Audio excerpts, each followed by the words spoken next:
Step into the game, we're talking wood and grain. Charles bring the heat on Southern Yellow Pine. Mascot U.S. species, all is on the line. Gregg with the spruce, keeping knowledge defined. Ash and moderates, drop the facts in the booth. We on the buy, the sell ain't no hidden truth. Economics and trends, we got it all so clear. Lumber Word Podcast, best believe we're here. If you wanna make more, get in on the score. Join us every week, you'll be hungry for more. Love a been keen, though, whoop made known. Such rain Charleston, slide, plum ram known. Open to the scene, with the lumber supreme. Charles laying down facts with that southern yellow bling. Matt got that U.S. swagger like strong timber beams. Gregg's insights on spruce, rewrite the themes. Got the buy side talk, we stacking that flow. Selling knowledge, every week we still a show. Join the Lumber Word crew, let your business grow. For the sharpest minds, is what a place to go. Hey everybody, welcome to this week's episode 153 of the Lumber Word. We're live on the 22nd, 2026. Gregg, Matt, Charles. We have all of our tech working now. Thanks, Dave. We should be sounding a lot better. And we're ready to rock. So, great week so far. Interesting week. Here's what I've heard so far. I sent a couple emails out to you guys yesterday. It kind of summed up the market that I'm seeing in this lumber sphere, where got the same inquiry that I got Monday from a guy. I'm like, hey, what is up with this? This is the same inquiry you sent me Monday. And he basically sent back, yes, I know it is. And it's frustrating because my customer thinks he can buy it cheaper. Right. And I'm seeing a lot of that. I'm also hearing from people that sit in kind of the seats that we sit in, how they've had like the worst 6 months of their careers. And I'm like, I haven't had that experience. So my feeling is we went into last year and there was a lot of, a lot of Charles, like you touched on this, and Matt, you touched on this, and Gregg at the end of last year, how we like to call it bad business being taken for Q1. And I kind of blow it off and think that that's not the case, but looks like it may have been the case in some different forms, if that makes sense. So we've seen a good escalation in price in spruce, in pine. Everything has participated. We finally got coastal hem fir going back to where it should be at in 2x4. So everything is moving along. So who wants to go on the Charles? Let's start with you on southern yellow pine first of all, since I think pine kind of came out of the gate before anything else did, but 60 days ago, right? 100%. It moved first. I think it's going to give the first head shake too. I don't think we're going to see a crash. I think we're going to give, I think the market as a whole, based on what happened over the past 6 to 8 weeks, is going to have a natural kind of reaction to the expediency of the escalation and pricing, right? Natural pullback, natural settling. I'm not saying, things are going to crash $150, but something's got to give. I mean, when you're selling 2-6, 16, number 2 Southern Yellow Pine with a 5 handle delivered in the Southeast, a lot of people get a lot of pause. Yeah, and a lot of people up north they're used to buying that Euro. Exactly, because it's completely out of the price realm. Yeah. So then that's less demand and less pull in tertiary markets, which creates a little bit more availability, so to speak. But, as always, and I think, we beat a dead horse, but I mean, demand is going to be the elephant in the room and follow through, really. I don't think we're in an oversupplied market and things crash, but I think, you have a normalization. I mean, pine moved $160 on average in 8 weeks. I mean, that's crazy. Yeah. Yeah. And that kind of got through all those different, except for like some of the 2x12, some of the wide stuff, right? Yep. Where's it at today? Where's it trading at? If I looked at the price today, yesterday print was, can I buy random lengths? And we could have a philosophical question about what random lengths means, but could I buy random lengths out of the East at 480 right now on a good 8 to 16 tally, like a 22333? No. Well, maybe. Yeah. I mean, 16s are, trading 4-inch 16s are, yeah, that's probably, you're 480, 475. You're probably right. I mean, okay. There's mills that want, $5 to $10 premiums, but I mean, the insane or the unrecognized premiums that were $30 to $40 and happened in 2 days, that ship has kind of sailed. Gotcha. And then have Treater stepped in to buy anything this year so far, or is this what's leading some of this? No. So are they going People to? are chasing, and I think a lot of big single family guys wanted to lock in Q1. And they'd rather lock in, instead of locking in 60 days like they did last year, I think they want to lock in 90 days. Because if you anticipate the treater to step in, you're going to have a very small window at a point to where you're going to buy value between now and when that happens in the second or third week in February. So you may as well buy a little bit more at existing prices because they just stay in it every day, I guess, really. I mean, one of the things that's really different so far this year that I see is how the demand on the commercial / multifamily business. And I mean, I've had multiple reports, shout out to the one that's from this morning, about how much business had been taken, not just in the fourth quarter for, the Feb, March, April start, but how much business has been taken so far this year for April, May, June, July. I mean, I just got an inquiry over my desk a few minutes ago, April to June ship on, a pile of wood. And that's different from last year. We didn't see that. I mean, we saw where multifamily last year was, I think it ended up, well, I take that back. We're still waiting for, I think, November housing starts. Normally we would be getting December this week, but apparently, they're still shut down over there at the Census Bureau. So, we have to get that update on when those releases for November and December are going to be, so we get final last year. But I'm going to say multi was up 15% last year, but that business was taken short and held short and bought in small quantities along the way, never really had any impact on the market. Whereas this year, guys are, they want to cover the job. And, I think right now you've got a lot of business that's offsides, which normally that's going to be, any correction that we have is going to find support as guys either get to a price where they can cover their job, or, they just take their medicine and buy it in. So, I mean, I feel like there's a lot of underlying support to prices at this point. Yeah, Greg, and there was you summed up that real well. I mean, there was multifamily business last year. The difference is there was no fear of buying. When every day was down into the right on a pricing chart, nobody built inventory. So what about these big multifamily people that load up the boat and put wood on the ground? Are they doing that, Charles? To kind of parlay on what Greg said, I think big picture, he's 100% correct. There's going to be a lot of demand throughout through some of this unknown, and that price continuity is just going to continue through the rest of the year as long as we get some follow through on some of the variables that we're seeing now come to fruition. As far as people putting wood on the ground, I don't know that they're doing it right now. I mean, I think they're going to wait for an opportunity to buy. But I also think there are reloads that quite frankly don't have any space, because you also got to take into consideration panels have been so cheap for so long. There's a lot of people that went and bought hundreds of trucks of this stuff. So I got multiple yards that we've used in the past. It's like, hey, we still have outside storage, but we don't have inside storage. But I also see a situation where, there's yards that are not taking any more lumber in. We've had to do some diverting of cars, saying, hey, we just need some breathing room because of the wood we have on the ground. And like some people might interpret that as like that somehow that's, negative to the market. It's not. It's because most of that wood is all committed. It's not like it's going to come back on the market. Yeah. So Greg, on the spruce side, kind of what we're seeing, the lists are okay as far as, but the big producers, I'm not seeing a lot of car lists. Some of the smaller ones are sending some stuff out.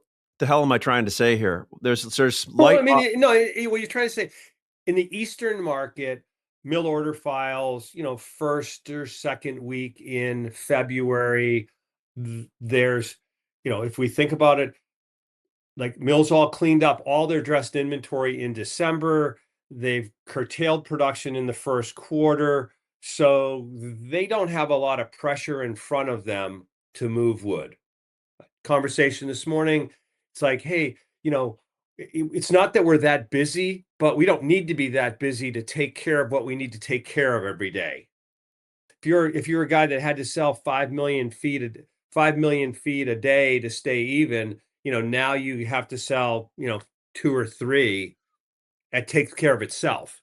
And at the current spruce prices, there's no increase in production coming. No. And I think the big surprise is you could move up another $50 or $100 in spruce, and there still wouldn't be any increase in production, because with no log decks and the weather where it's at, I mean, any significant increase in spruce production and supply is probably deep in the second quarter.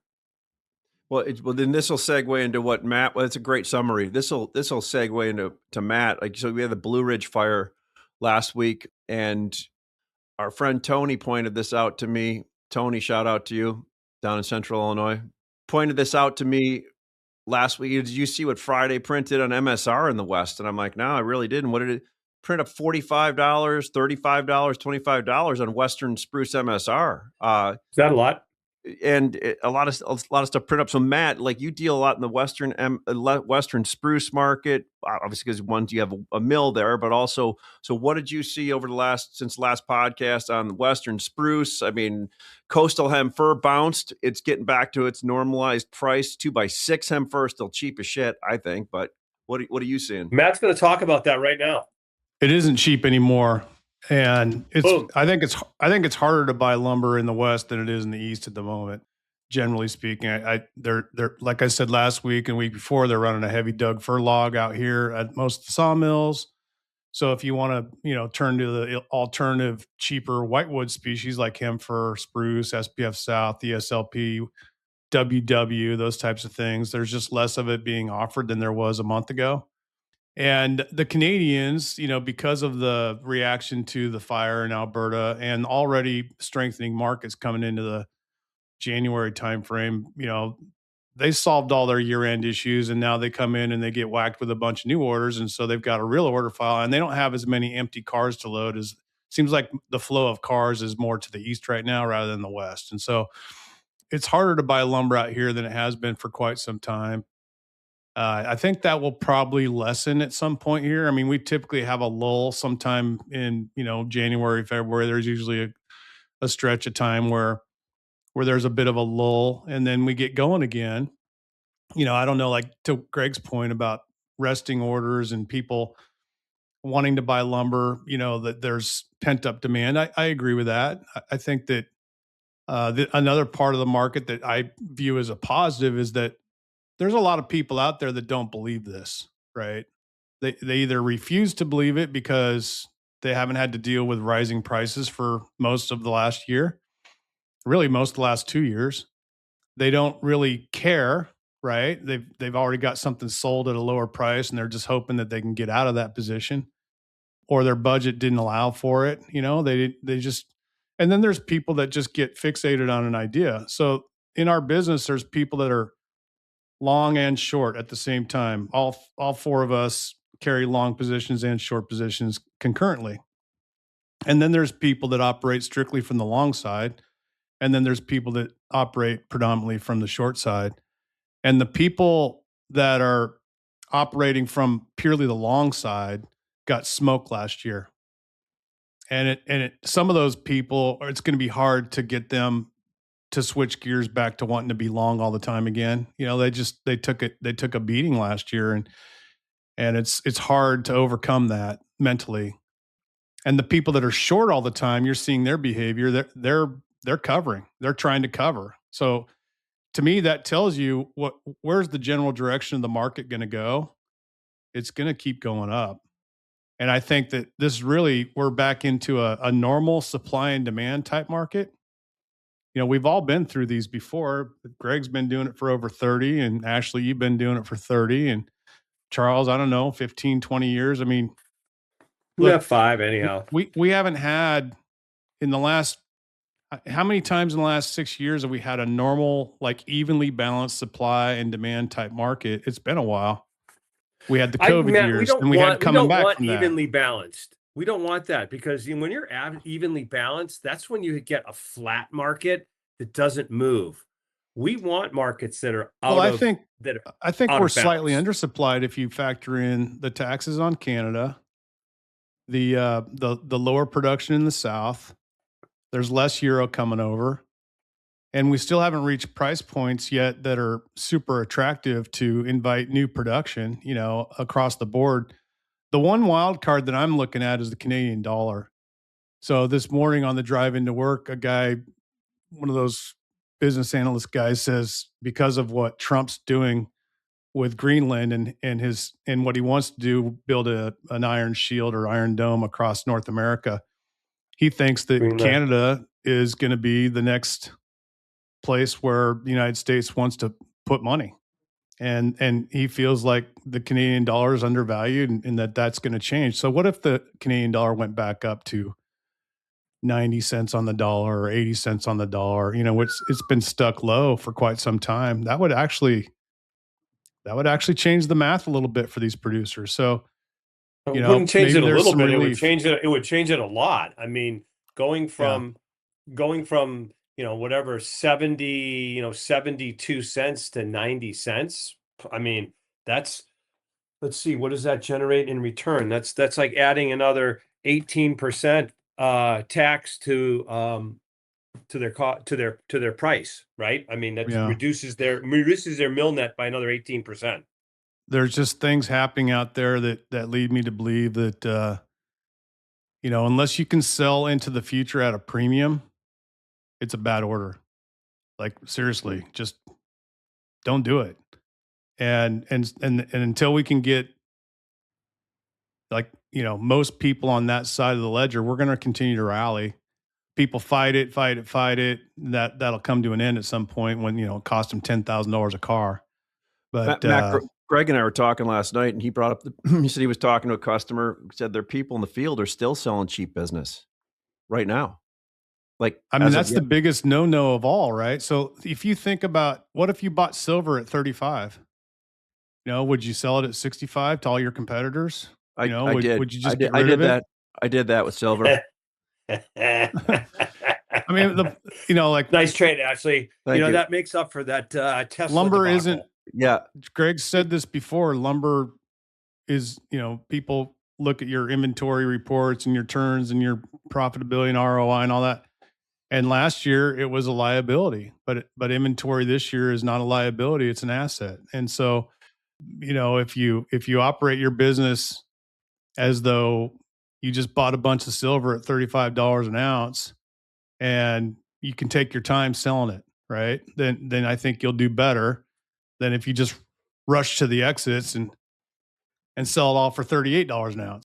Well, and the other thing that happens is, last year, so the field it took business short consistently, and there was no risk on that. That worked out great. And the other thing is, there's a segment of the pipeline that sells before they own things, and that gives the appearance to the market. If somebody puts out an inquiry for something and 10 guys come back with prices and they're super aggressive and whatnot, that gives that buyer the appearance that the market is maybe more oversupplied than it really is. And now you have the opposite effect. What you're going to have is more no quoting, right? And when you make the flip on, from the field not only not wanting to take it short but wanting to cover everything, then you actually give the market the appearance of greater demand than would otherwise be there. Yeah, then you get the big sell-off at the end of it. When everybody gets long, then it's over. But right now, we're just in the middle of it. We're still in the tug of war between the longs and the shorts, and the idea that prices will be higher or lower next week is still up in the air.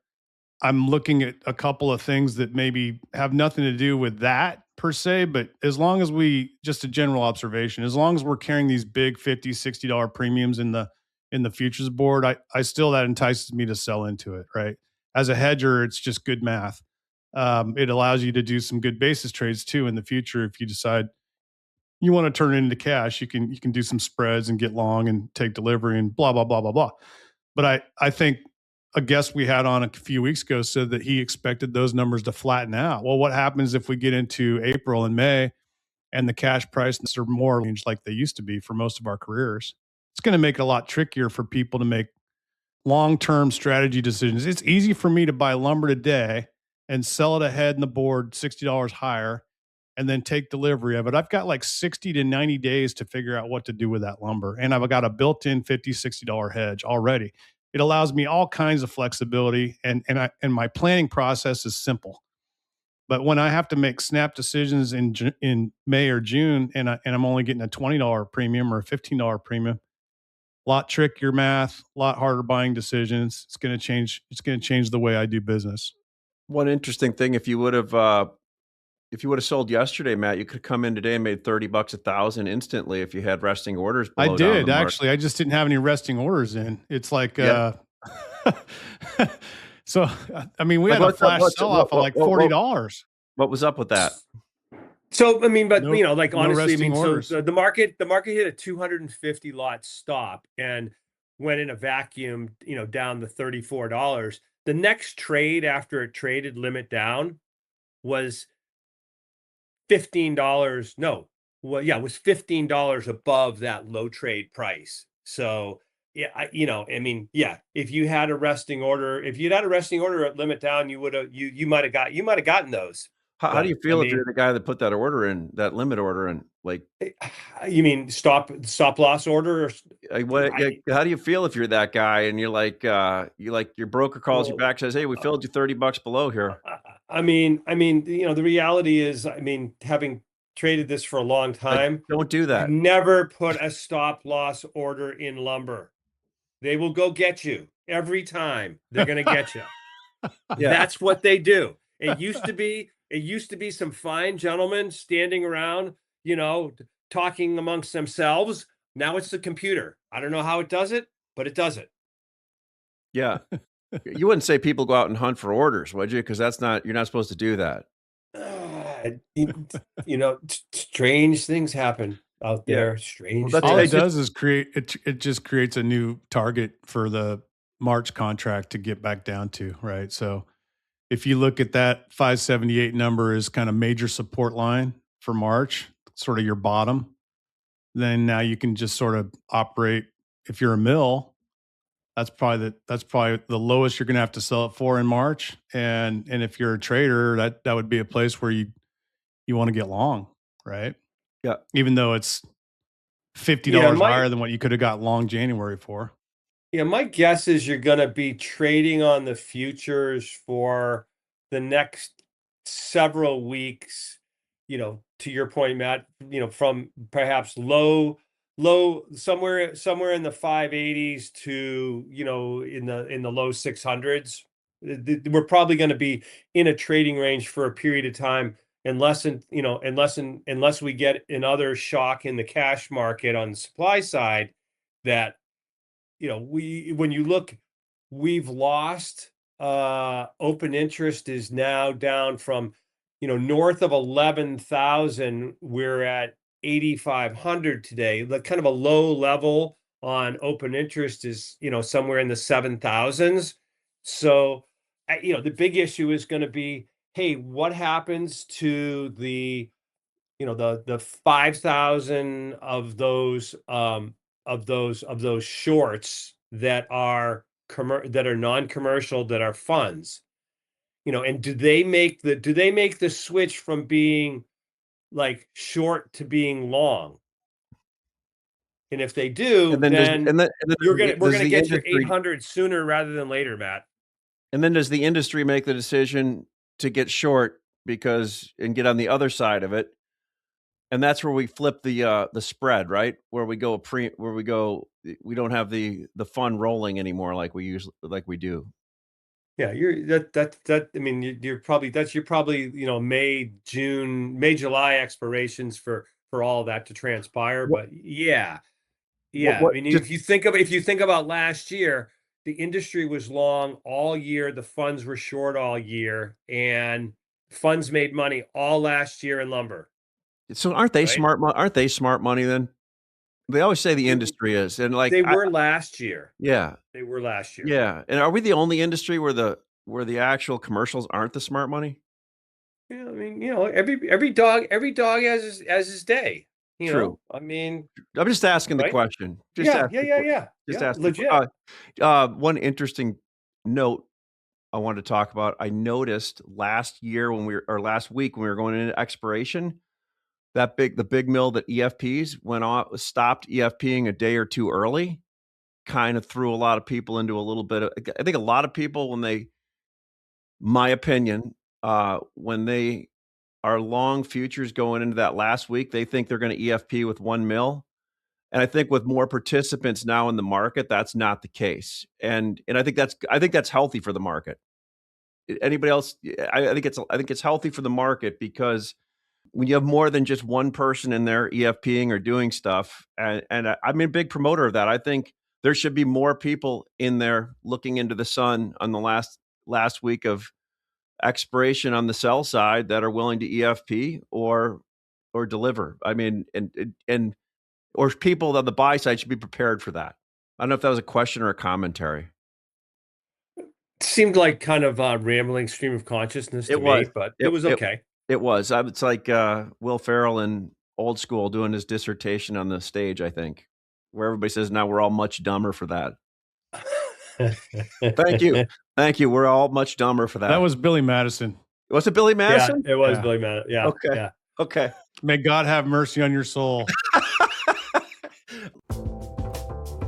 The lumber market can be unpredictable, but with the right tools, you can make confident decisions. Fastmarkets is the trusted home of the Random Lengths Weekly Report, providing detailed pricing for over 1,600 products, including softwood lumber, structural panels, and more across North America. As for hardwood markets, the Hardwood Market Report is your go-to source for pricing benchmarks, market commentary, and in-depth monthly insights through HMR Executive. These resources give you clarity in a complex market, helping you stay informed and prepared.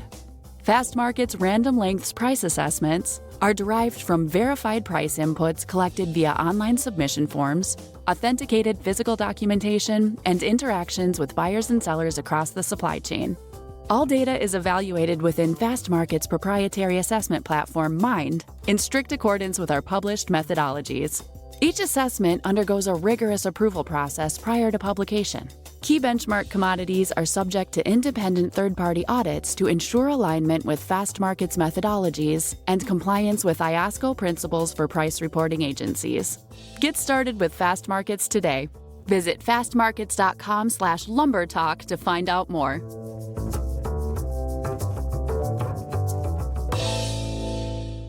Let's say institution, big thing that's been in the news the last few days, few weeks, institutional buying.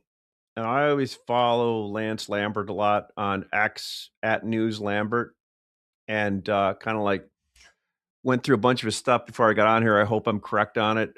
It looks like if you are in the BTR, build to rent part of that space, you're outside of what Trump is trying to impose things on. Does that make sense? Am I I don't really understand. I mean, does anyone understand where's the breakdown? Okay, is it 500 units? Is it 100 units? Is it the scale of the company that's doing the buying? I mean, like, he puts out an executive order, which I haven't read. I'm just kind of barely cognizant of this, but I just don't get what the mechanism is, and if there's any teeth behind it, if it's more like just a suggestion. Yeah, well, I think it's a suggestion / trying to be something, but it's for anybody that's institutional buyers. I shouldn't say it's for anybody. I'll have to look at this.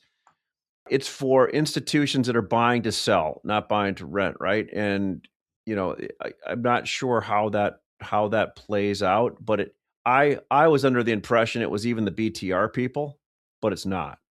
So I don't think it really. I mean, I saw one of them. I think maybe it was DR Horton or somebody came out and said anything that they do won't have much of an effect on them at all. So it seems to be that it's like Matt, a look squirrel thing. Yeah, I'm Yeah. trying to do something. Let's make some noise. Yeah. Somebody sent me some hard data on mortgage applications and refis here recently. They've been going up. So that signals a little bit stronger demand in single family going forward, which I guess we could all root for. What's going to take to get mortgage rates down around 5 or 4.9 or 5.1? What do we have to do to get there? And do we want to get there? I mean, I think we went through the list of things to help housing a few weeks ago. One is lowering mortgage rates, and the other thing that the administration came out was wanting to see if Fannie and Freddie would buy $200 billion worth of mortgage bonds to collapse that spread. You have a 4.27 10-year, and I mean, based on that, you could collapse the mortgage rates down to the mid-low fives, which would be a real positive for for housing. I mean, the other thing is the housing price increases have moderated significantly, and you've got a lot of markets now that there's prices are actually down from where they were. I think nationally we're 1% up kind of thing year over year. High beta markets are down, and the lower cost markets, Midwest, Madison, Wisconsin, Terre Haute, blah blah blah. Yeah, cheers, Charles. Keep them doggies moving. Keep them doggies moving. Well, Y'all be look good. at- I apologize. I'll call you in a little bit. Thank you. Yeah, one of those. Hey, one of chaos those. creator, go create some chaos. What Trump said something to the effect the other day of, I want to, just summarizing is what I heard. I want to help fix the affordability problem, but I don't want to have the price of any homes fall. And I'm like, okay, well, that takes out one of the three solutions to doing it. So if price of homes doesn't fall, then you need real wage increases, or you need rates to drop down to 2.5% for affordability. So we're back to the whole affordability issue again. Yeah, and affordability is going to be an issue ongoing. I mean, the best bet is, if you look at housing prices over a long time series, what tends to happen is they move up in big chunks. Ash, it's just like farmland, right? Farmland moves up a lot all at once, and then it stays at that price for like 10 years. Yeah. Right? Yeah. And that's if you look at a long-term, other than financial crisis, housing prices don't really fall, right? They move up and then they move sideways for, what seems like a long, long time. I mean, that's on a national level. It's obviously there's lots of regional dichotomies. Yeah. Yeah, that's for sure. I just thought that was interesting, and I don't see that happening with a great big implosion of pricing either, especially since it looks like we've started to do some more QE again. And I don't really get that. Why are we doing that? No, there's no QE. The Fed slowed their rolling off of their balance sheet. They're not increasing the balance sheet. They're just not reducing as much as they had. We need to get Brian Westbury in here to give us a full dissect on the Fed. That's for sure. I saw where somebody posted one of Brian's charts and lifted it off one of his posts. Yeah, I saw that too. And Elon Musk reposted it after this guy did it. Yeah. And Brian's like, "Hey man, how about a little gratuity for the effort here, llama?" Yeah, right. And the guy just sniped it from him. No credit given. Totally took one of his charts, and Elon, with his 100 million followers, reposted it without giving Brian any credit. I mean, you kind of don't you get the credit that way? I mean, you getting? I mean. Yeah, I mean, if Elon picked up on the lumber word, I mean, we wouldn't ask for anything else, would we? We'd have to not wear T-shirts. All right, so yeah, collared shirt. Hey, just real quick, shout out. Had a gentleman call. His son reached out to me last week, said he listens to our podcast all the time, from Columbus, Ohio. Judd and his son. Judd listens with his wife sometimes. They're lumber people. Whoa, So excuse You me. better keep it clean. and but one of you liked listening to us, and from being in the lumber business and being on the future side before, we do speak like a certain language to a small niche market. So anybody else listening, if there's anything else you'd like us to talk about or to speak in terms out, I'm trying to figure out how to get a bigger audience potentially, or screw it, let's just be happy with the audience we have. I mean, Sure. what, Do you want I mean, to? can we talk about that national championship? Shout out to the Indiana fans. Yeah. All those years out in the wilderness. I mean, very impressive team, and I would like to say, hey, thanks to the Bears for a great season. We knew the Magic probably had to end at some point, but that was tough, man. I wish DJ could have just run the route. You're a Northwestern alum, right? They're the home team. They're the home team. Right. So, Northwestern, Indiana, Oregon State all had really terrible teams in the 80s, 90s, 2000s. Now look at Indiana as a case study of what your alumni can pay for. New coach, new facilities, new players. And Northwestern's got to have plenty of money. I mean, look, that's a pretty wealthy endowment school that gives you hope, Greg. You might be hoisting a national championship here in the next 10 years. The one thing about NIL is it's really flipped things, and it's not just if you're historical power team. If you got money, you can and it's more than just money. It's the right organization to put the right players in place. It's not just about money. Yeah. I mean, that helps, but it's getting those heads. I mean, what it really hurts is it hurts the the mid-level majors where the JMUs they have a great season, and half their team's going to be gone next year. Do you know who Oregon State's wealthiest alum is? Matt Beymer. Nike, the guy that owns NVIDIA. Oh, buddy. What if he decided he wanted to help out the Beavs? I mean, what's $10 billion to him? It'd be like flipping a $5 bill out of his pocket.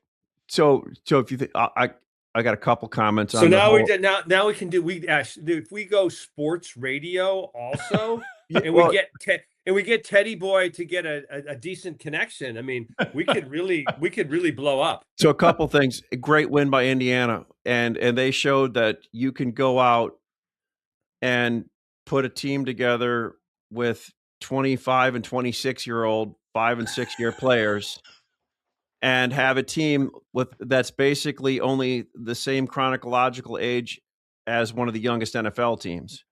And they did a great job doing that. And second, I think it's great, but it's almost like Moneyball, right? In a way, these teams are going to figure out now how to get the best value players. Like Indiana didn't go out and buy 4 and 5 star blue chips. They went out and bought 2 and 3 star blue chips that had developed over 3 or 4 years at 1, 2, 3 other schools, right? Yeah. And so it's putting the right people together. So when you're putting 25-year-old players in a team playing 18, 19, and 20-year-olds, big age difference there. And kudos to them for figuring it out. Secondly, if the NIL is successful over the next 10, 15 years, and this is Clay Travis's basic thought processes, there won't be any alumni. Think about it. If you only go to a school for 1 year and you jump to 4 different schools over your whole career, in 10 or 15 years, there's going to be no alumni left to support anything. Because that's frontier gibberish. You're talking about the players. You're not talking about the mass student body. I mean, you're talking about a handful. You're talking about a handful of players. That's not going to have any effect on. Not going to have zero effect on your. Look at Michigan. Michigan's alumni are players. Most of them, most wealthy ones. Hey, let's get back to lumber, dude. I mean, there's little thing you were talking about. Guys on a football team, and there's 40,000 students. Hey man, Clay Travis is like one of the smartest sports guys out there. So I'm calling Clay out right here. Get him on the show. Let's go. Get him on the show. Okay, lumber, Matt. No, well, I mean, I just look at the list of topics, and we were about to hit overvalued, undervalued. Why don't you take it away? Yeah, so overvalued, undervalued. As I go through the spruce products, and when I look at overvalued and undervalued through our proprietary system, I sent some of them over to you last week, Matt, so you could take a look at them. Yep. And when you go through the spruce item, and when I look at undervalued, overvalued, I look at them relative to their nominal price against nothing, and then against the hedge, right? So one, when you have a $60 premium on futures or a $40 premium, it even supercharges that more. So in the spruce items, I noticed, and we have bought some of these, 2x10 was a big winner, big undervalued item continuing to move. And when you look at some of the items like 2x6, 10 footers, still undervalued, 16 footers, overvalued. 2x4, there's still some 10s and 12s still look decent, where 16s are overvalued. You get over to your side of the world, Matt, and U.S. species, green Doug fir, 2x12 in dry Doug fir and other items like that, undervalued, right? Yeah. Southern yellow pine, like there was a lot of stuff that was getting up there. 2x6, I didn't see any values there, but you get 2x10, 2x12, 2x8, and 18s and 20s. There was some stuff there that potentially had $100 to $200 to $300 upside. So I see a few things out there, but 2x4 16s and 2x6 16s have been interesting, even though they're undervalued. We keep buying them because they have overvalued or overvalued. Yeah, we keep buying them and they got momentum and we're selling them. But and the momentum trade on those is insane right now. Yeah. Like I always worry about being the last guy at the table when the music turns off, and I don't want to do that right on 2x4 and 2x6 16s because those will be a target.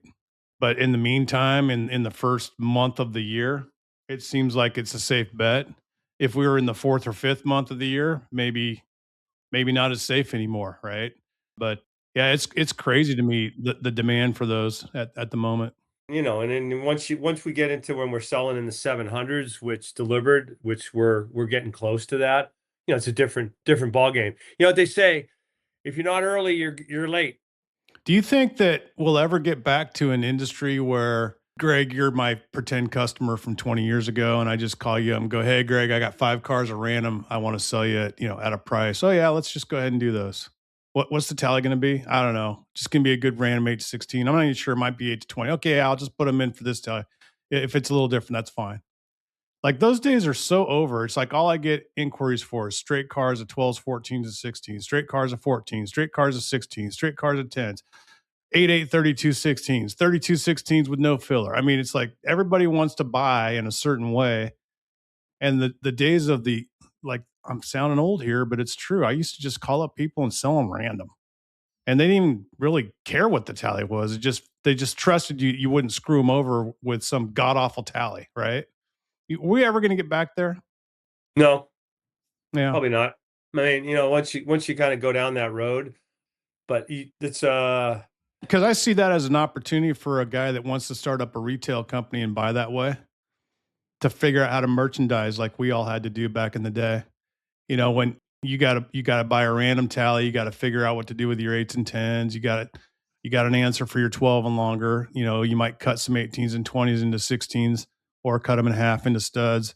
You had to merchandise things. And I think a savvy retail lumberyard with a chop saw and some good calculators could make some real money doing it the old Matt, old why way. do these customers, I'm talking the big chains, everybody, is it because they have younger buyers? Why do they all want to buy 16s? Why is that all they want to buy? That's not driven by the buyers. That's driven by the yards. Their sales. That's It's driven by their sales That's guys. driven by what the customers want. What the customers want. That's what it's driven by. Here's my theory on why that happened, because I've lived through it with specific companies, watching the behavior change over 10 years. I think the sales guys for the retail yards got in the habit of selling a guy that was their buddy some lineal footage, right? And like, okay, we'll sell you 10 trucks at X price for next month and we'll ship them to this job site for you. Okay, great. And they would just write them up as like a combination of 8 through 16 or 12 through 16, a random tally.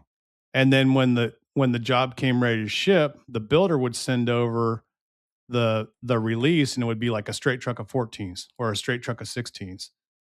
And then at some point in time, they just never got pushed back, and they just allowed them to ship 16s.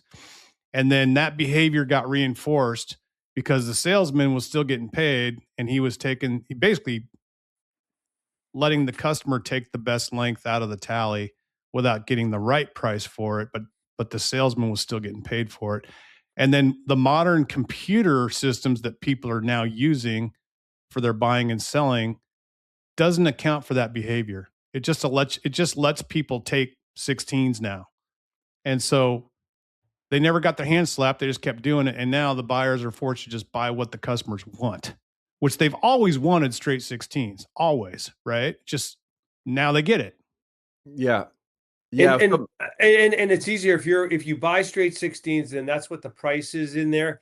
You can buy random, it's a whole lot extra work to go ahead and change that from a random price to a specified price. I mean, we all can do it, but it's more work. It's just easier to do it that way. Matt, you bring a great point as to how it's more. That's the biggest surprise to me, is how more people don't, like right now, figure out, hey, look at the discount that 12s and 14s are. Yeah. Right. I mean, they're, and if you remember, there was a period of time not that long ago where 14s were traded at a premium to 16s, which was nuts. But back in the day, guys used to run panel plants, and I'd sell those panel plant guys just car after car after car, undervalued 12s and 14s. It seems like even that behavior has kind of gone away. Are you still relying on snail mail publications from the 70s to reach the forest products industry? It's time to upgrade. Advertise in the Lumber Word podcast and get in front of the lumber world every single week.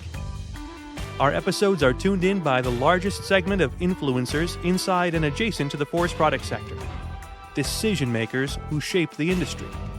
Ditch those tens of thousands spent on outdated print ads and project your product or service across the podcast universe instead.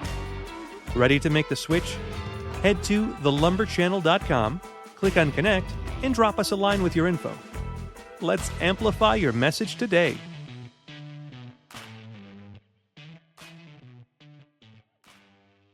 It's I mean, it's interesting. I think, on 2x4s, yes, 16s have momentum, but 12s and 14s have value. And Right. I think whether you're a retail lumber yard or you're a truss manufacturer, and certainly if you're a multifamily, then you need to be looking. You need to be looking at 12s. If you're a crafty builder, you're a job specker, you might start looking at some of these things, right? Like, don't just look at the random lengths prices. Look at some of the lengths that we're talking about as momentum trades.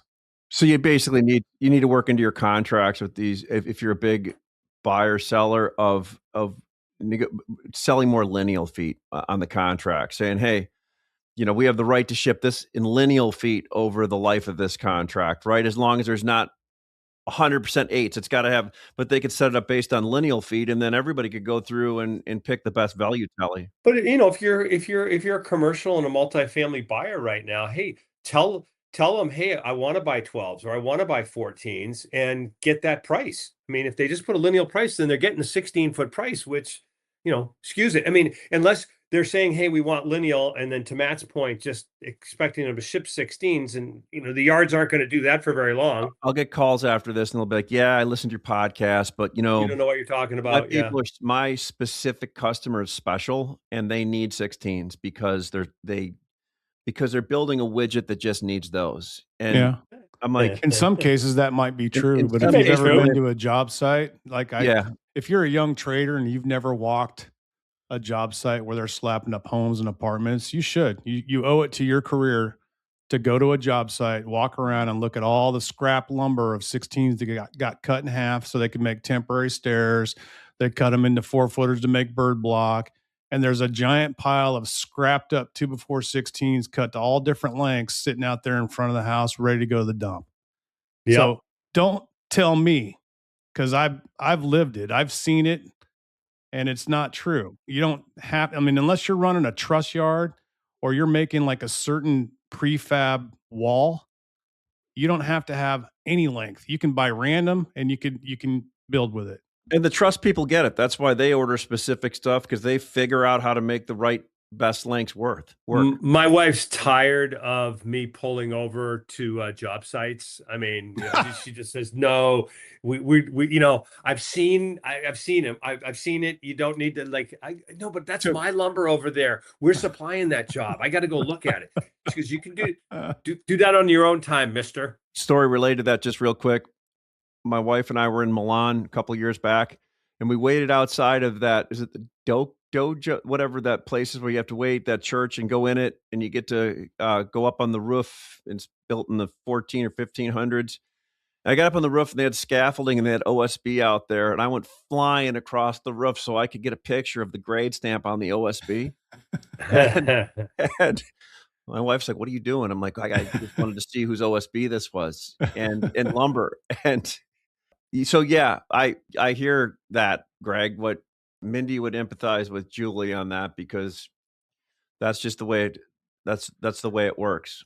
So are we kind of all in agreement right now that we feel like the market has a generally positive upward trend to it for a while, and like not just for another week or two, but for some length of time here?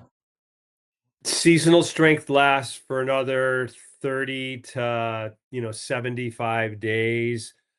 No, I mean, one of the most surprising things to me, Matt, right now is the area of the country that has bad weather and the number of people that are asking me where their trucks are.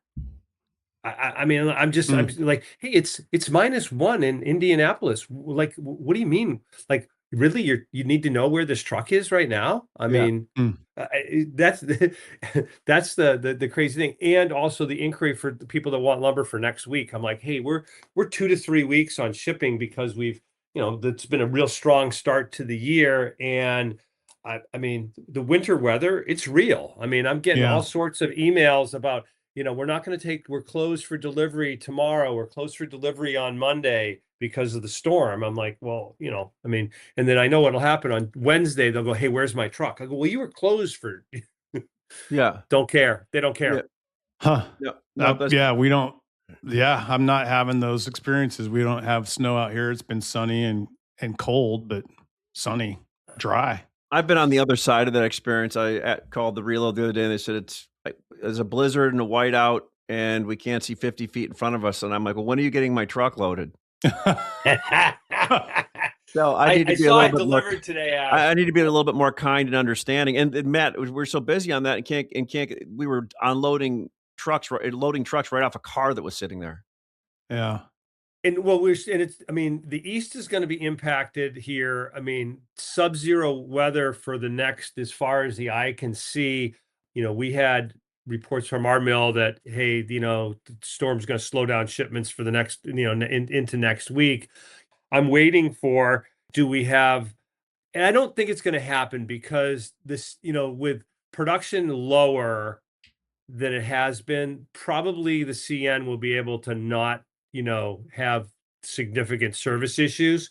Well, shit, Greg, if it's -50 up in Canada like it's supposed to be, they're not going to move cars anywhere, are they? I never even thought about that. But I will say, I mean, I still have cars that ship, in late December, the second, third week in December that aren't unloaded at our yards. Yeah. I mean, I mean, that's why I look at inventory right now as an asset. And, there's going to be longer lead times to get it to you because of winter weather. Logistics is an issue again. We're going to go into produce season here in the springtime at the same time that the retail, mass merchandisers want their inventories to be bulked up, for the spring season.